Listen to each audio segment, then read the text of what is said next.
नमस्ते साथीहरू। आज 2079 साल चैत्र महिनाको 8 गते बुधबार गोरखापत्रको ज्ञानसागर पृष्ठमा प्रकाशित वस्तुगत सामग्री आएको छु।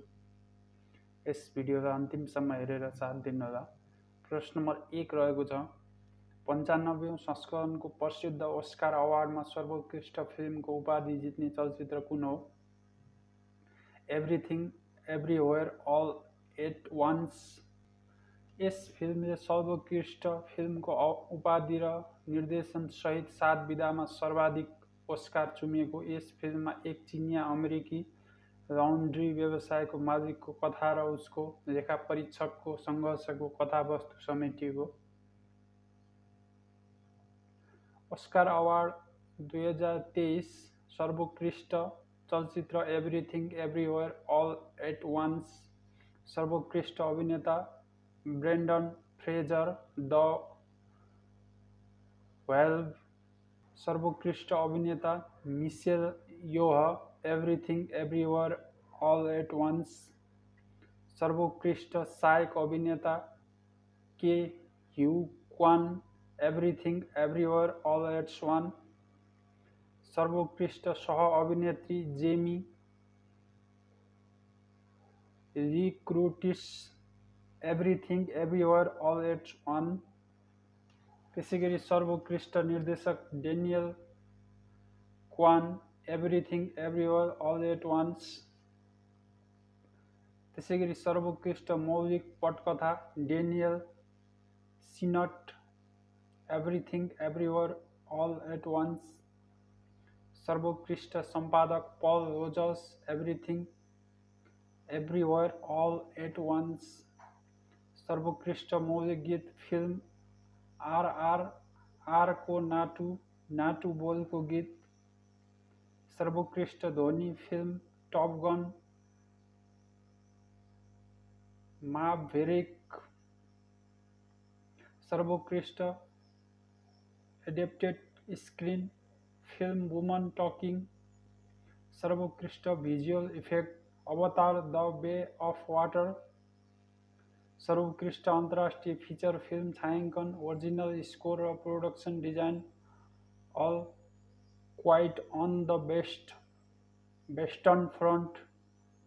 सर्वोत्कृष्ट डकुमेन्ट्री सर्ट फिल्म र मेकअप तथा hair style the elephant whisperers. सर्वोत्कृष्ट costume design black panther Wakanda. त्यसैगरी सर्वोत्कृष्ट डकुमेन्ट्री फिचर फिल्म नाभाल्नी। त्यसैगरी सर्वोत्कृष्ट एनिमेटेड फिचर फिल्म पिनोचियो। सर्वोत्कृष्ट live action short film an iris good boy. त्यसैगरी प्रश्न नम्बर 2, नेपाल राष्ट्र बैंकले अन्तिम ऋणदाता सुविधा सम्बन्धी विनियमावली 2079 कहिलेदेखि कार्यान्वयनमा ल्याएको? विक्रम सम्वत 2079 फागुन 28 गते। अन्तिम ऋणदाता सुविधालाई राष्ट्र बैंकको नियमित मौद्रिक औजार जस्तै लागू गर्ने गरी सो व्यवस्था कार्यान्वयनमा ल्याइएको।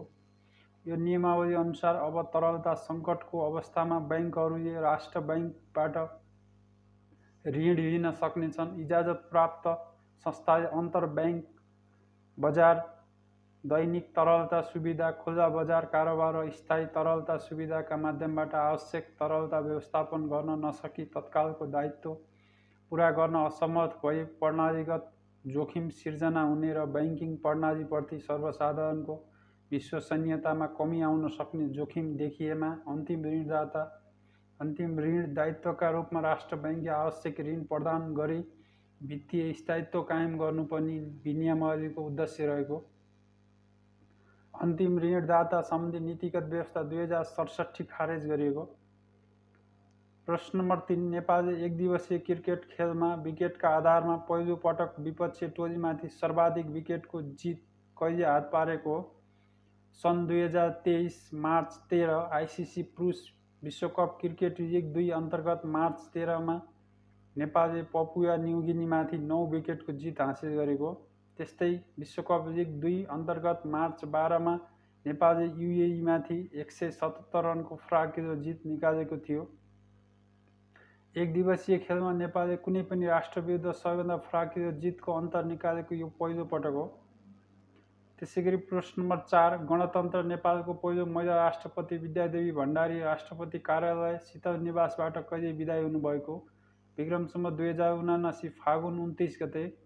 लगातार 2 कार्यकाल राष्ट्रपतिको जिम्मेवारी पुरा गरी फागुन 29 मा नवनिर्वाचित राष्ट्रपति रामचन्द्र पौडेललाई जिम्मेवारी हस्तान्तरण गरी उहाँ शीतल निवासबाट विदा हुनुभएको। भण्डारी विक्रम सम्वत 2072 कार्तिक 11 गते पहिलो पटक र 2074 फागुन 29 गते दोस्रो कार्यकालको लागि राष्ट्रपतिमा निर्वाचित हुनुभएको।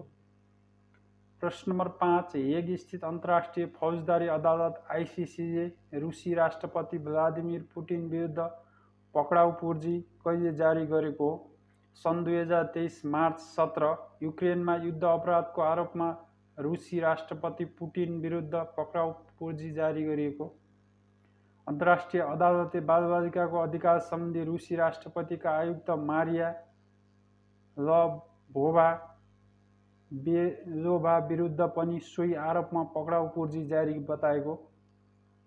आइसिसी सदस्य देशका सरकारको सहयोग बिना आरोपीलाई पक्राउ गर्ने अधिकार अदालतलाई नभएकोले पुटिन र मारिया पक्राउ पर्ने सम्भावना भने न्यून रहेको।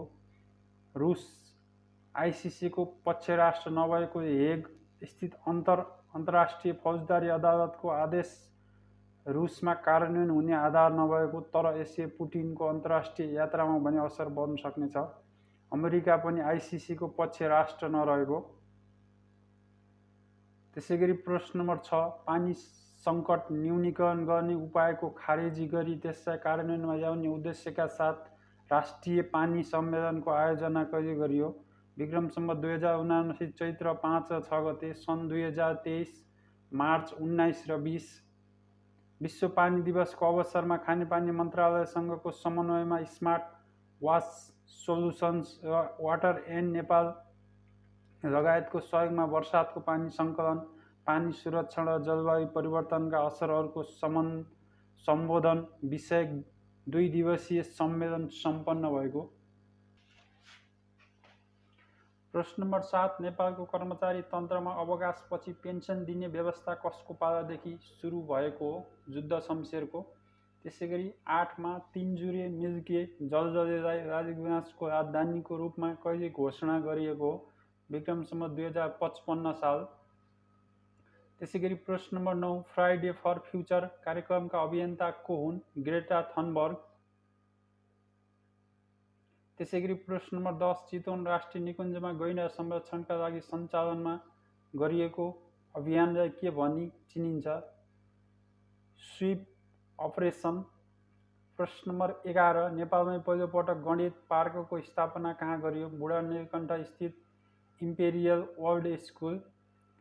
पाइ डे तथा अन्तर्राष्ट्रिय गणित दिवसको अवसरमा पारी सन् 2023 मार्च 14 मा उक्त पार्क स्थापना गरिएको। गणित विषय गाह्रो हुन्छ भन्ने मानसिकतामा परिवर्तन ल्याई गणितलाई प्रयोगात्मक र जीवन उपयोगी बनाउने उद्देश्यका साथ म्याथ पार्कको सुरुवात गरिएको। यहाँ निजी सार्वजनिक जुनसुकै विद्यालयका विद्यार्थीले पनि पार्क अवलोकन गरेर गणित पढ्न सक्ने बताइएको। प्रश्न नम्बर 12, चीनद्वारा कृत्रिम सूर्यको सफल परीक्षण कहिले गरिएको हो? सन् 2022 जनवरी 1। प्रश्न नम्बर 13, रोमन मेगासेसे पुरस्कार 2022बाट सम्मानित व्यक्तित्व को हुन्? गेरी बेन्चेघिभ इन्डोनेसिया, बर्नाटेडे जे म्याड्रिड फिलिपिन्स, तादासी हातोरी जापान र सोथियारा छिम कम्बोडिया। फिलिपिन्सका पूर्व राष्ट्रपति रोमन मेगासेसे को सम्झनामा सन् 1957 मा स्थापित यो पुरस्कार सन् 1958 देखि प्रदान गर्न थालिएको। एसियाको नोबेल पुरस्कार भनेर पनि चिनिने यो पुरस्कारको राशि 50,000 अमेरिकी डलर रहेको। रोमन मेगासेसे पुरस्कारबाट सम्मानित हुने पहिलो नेपाली महेशचन्द्र रेग्मी हुन्। उनले सन् 1977 मा उक्त पुरस्कार प्राप्त गरेका थिए भने हालसम्म रोमन मेगासेसे पुरस्कार प्राप्त गर्ने नेपालीहरू यो कर्मश मिलाउनुहोस् भने पनि आउँछ साथीहरू। महेश चन्द्र रेग्मी सन् 1977, त्यसै गरी भारदत्त कोइराला सन् 2002, त्यसै गरी डाक्टर सन्दुक रोहित सन् 2006, त्यसै गरी महावीर पुन सन् 2007, त्यसै गरी शक्ति समूह सन् 2013मा 5वटा, 4 व्यक्ति र 1 जना निकायले प्राप्त गरेका छन् साथीहरू। त्यसै गरी प्रश्न नम्बर 14, दिगो पर्वतीय समाधानका लागि मुस्ताङ पैरवी सम्मेलन कहिले सम्पन्न भएको हो? विक्रम सम्वत 2079, असोज 4 र 5, वन तथा वातावरण मन्त्रालयद्वारा इसिमोड, युएनडिपी, डब्लुडब्लुएफ नेपाल लगायतका संस्थासँग मिली अन्तर्राष्ट्रिय पर्वतीय वर्षको अवसर पारी सो सम्मेलन आयोजना गरिएको। पर्वतीय क्षेत्रका मुद्दामा अन्तर्राष्ट्रिय समुदायको ध्यान आकर्षण गर्न कोप 27 को पूर्व सन्ध्यामा सम्मेलन आयोजना गरेको। प्रश्न नम्बर 15, डब्लुएचओ को पछिल्लो अध्ययन अनुसार हाल विश्वका कति राष्ट्रमा हैजा महामारीको जोखिम देखा परेको छ? 43। हाल विश्वमा 22 देश हैजाबाट बढी प्रभावित भइरहेको उल्लेख गर्दै डब्लुएचओले झन्डै 1 अर्ब जनसङ्ख्यामा झाडा पखालाको जोखिम रहेको जनाएको। डब्लुएचओ को ग्लोबल ओभरभ्यू अनुसार पछिल्लो वर्षको तुलनामा सन् 2022 यता विश्वभर नै हैजाबाट ठूलो मात्रामा जनसङ्ख्या प्रभावित भइरहेको देखिएको। सन् 2030 मा विश्वव्यापी रूपमा नियन्त्रणमा ल्याउने लक्ष्य राखिएको हैजा महामारी हाल जनस्वास्थ्यका लागि विश्वव्यापी खतरा रहेको डब्लुएचओले जनाएको। सन् 2017 मा विश्वव्यापी हैजा नियन्त्रण रणनीतिले 1 दशकमा 90% हैजा नियन्त्रणमा ल्याउने लक्ष्य राखेको। त्यसै गरी प्रश्न नम्बर 16, नेपालसँग दौत्य सम्बन्ध कायम भएका राष्ट्रको सङ्ख्या कति पुगेको छ? 178। 178औं राष्ट्र मलावी रहेको छ। मलावीसँग सन् 2023 फेब्रुअरी 16 मा दौत्य सम्बन्ध कायम भएको छ साथीहरू। त्यसै गरी प्रश्न नम्बर 17, हाल लिखु नाम गरेका गाउँपालिका कति रहेका छन्? 4वटा। सुनकोशी नाम गरेका गाउँपालिका 3वटा रहेका छन् साथीहरू। त्यसै गरी प्रश्न number 18, from third world to first नामक कृतिका लेखक को हुन्? Lee Kuan Yew. त्यसै गरी प्रश्न नम्बर 19, नेपाल र बेलायत बीच श्रम सम्झौता कहिले भएको? विक्रम सम्वत 2079 भदौ 6 गते। सन् 2022 अगस्त 22 मा नेपाल र बेलायत बीच G2G मोडेलमा सम्झौता भएको। यो सँगै नेपालसँग श्रम सम्झौता भएका मुलुकको सङ्ख्या 10 पुगेको छ। हालसम्म श्रम सम्झौता भएका राष्ट्रहरू पहिलो कतार रहेको छ साथीहरू। सन् 2005 मा श्रम सम्झौता भएको थियो। त्यसै गरी 2 मा दक्षिण कोरिया सन् 2007, त्यसै गरी युएई सन् 2007 मै, त्यसै गरी बहराइन सन् 2008, त्यसै गरी 5 मा जापान सन् 2008, त्यसै गरी इजरायल सन् 2015, त्यसै गरी जोर्डन सन् 2017, त्यसै गरी मलेसिया सन् 2018 अक्टोबर 29, त्यसै गरी 9 मा मौरिसस सन् 2019 जुन 11, त्यसै गरी अन्त्यमा 10 बेलायत सन् 2022 अगस्त सन् 2022 अगस्त 22 मा भएको थियो साथीहरू। यसका प्रस्तुतकर्ता टङ्क केसियर धेरै धेरै धन्यवाद। आजको भिडियोमा यति नै साथीहरू। यस्तै नयाँ भिडियो हेर्नको लागि यस च्यानललाई सब्स्क्राइब गर्नुहोला र नजिकै रहेको बेल आइकन दबाउन नभुल्नुहोला ताकि नयाँ भिडियो अपलोड गर्न साथ सुरुमै तपाईँलाई नोटिफिकेसन प्राप्त हुनेछ। साथै हाम्रो फेसबुक पेज लोकसेवा टिप्सलाई लाइक गर्न नभुल्नुहोला। भिडियो कस्तो लागिरहेको छ कमेन्ट बक्समा कमेन्ट गर्नुहोला। तपाईँहरूको एक लाइक एक सब्स्क्राइब आगामी दिनहरूमा यस्तै नयाँ भिडियो बनाउन मोटिभेसन गर्नेछ। धन्यवाद।